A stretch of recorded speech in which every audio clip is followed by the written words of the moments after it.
guys, in today's review we are looking at a Oxford Rail item, and this Oxford Rail item is a 6-plank, I think it's a Northeastern design wagon, and this came out around 2016, if I got my facts correct, 2017, somewhere around there. The product code you need for this is OR76MW6003, and it's in a private owner's livery, and it's the F.J.Newton, and like I said, this is an Era 2 or pre-grouping wagon from the Northeastern as far as I'm aware. And these are a cheap wagon. I'll get to the price at the end. I have reviewed a few other Oxford Rail items over the past and they've all been fantastic. So I thought I'd have a look at this one. It's a 6-plank wagon that I don't have. So let's get into the review and see what it's all about, shall we? So as we start at the front or the back of this private owner wagon, we do have a couple of either end and an end pocket to go with it, which are already applied to the wagon. Moving on up,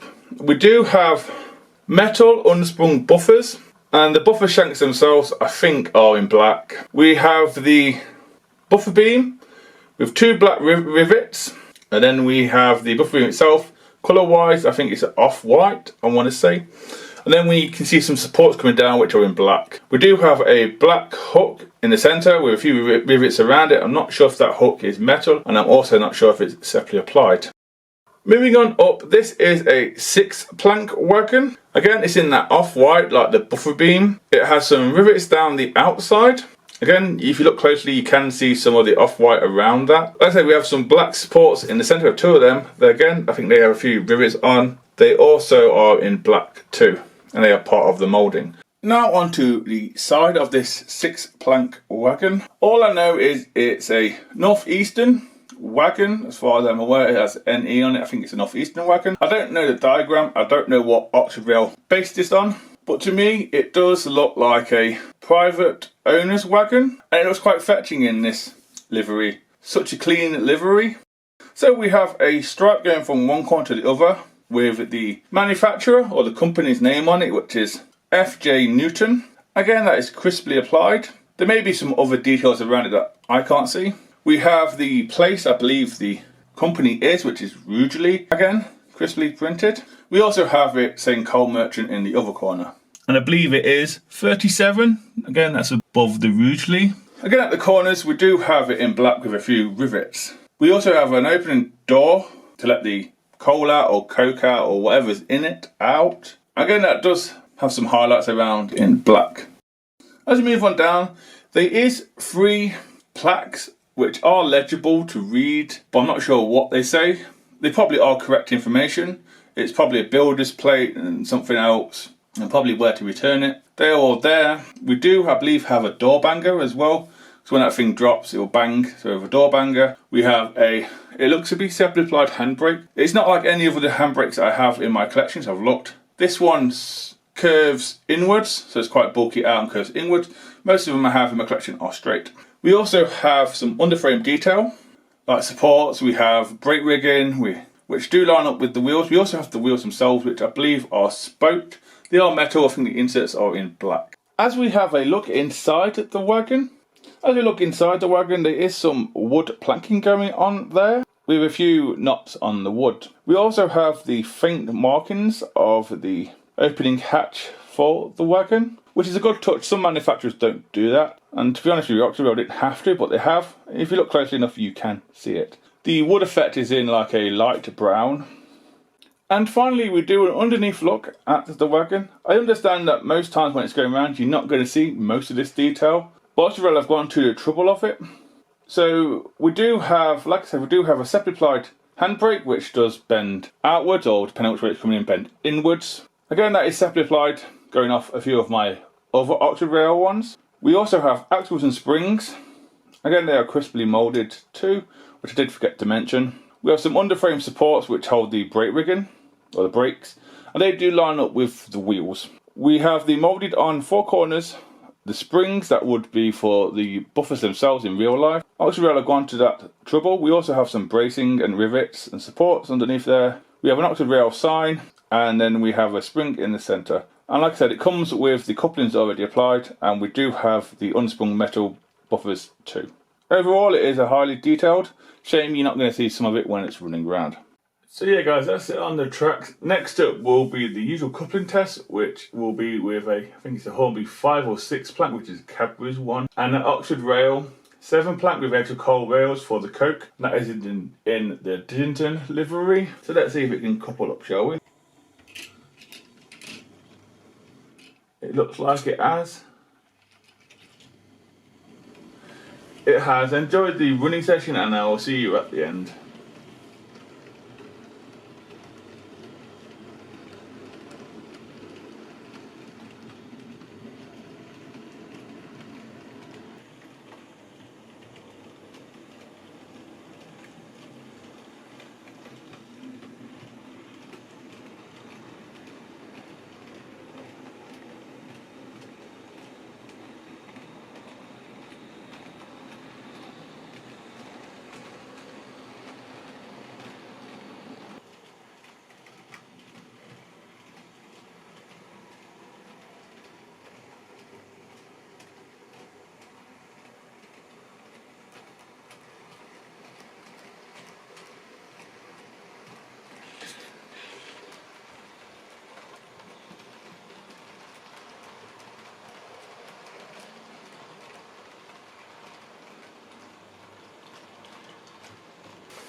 So yeah guys, that's the end of the review and the running session on this Oxford Rail 6 plank pre-grouping wagon. Before I give my opinion on it, I'll tell you what was pulling the train, which was a Bachmann / TMC North Eastern Railway O class, or later the LNER G5, and a few pre-grouping or grouping stock mixed in.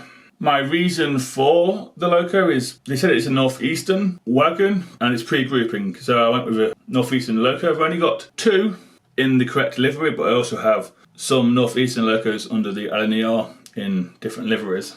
So I thought I'd play it safe and have a pretty loco for it. So now time for my opinion and price on this 6 plank wagon. Like I said at the start, this has been out for almost 10 years. I think it was 2016, 2017 when it came out. And if I'm honest with you, it doesn't show its age. It's a lovely model. It was quite a cheap model. Even now in 2024 it was. I paid about £12 for this from Topps Models. But I did get a discount to support some other stuff, so maybe a little bit cheaper overall.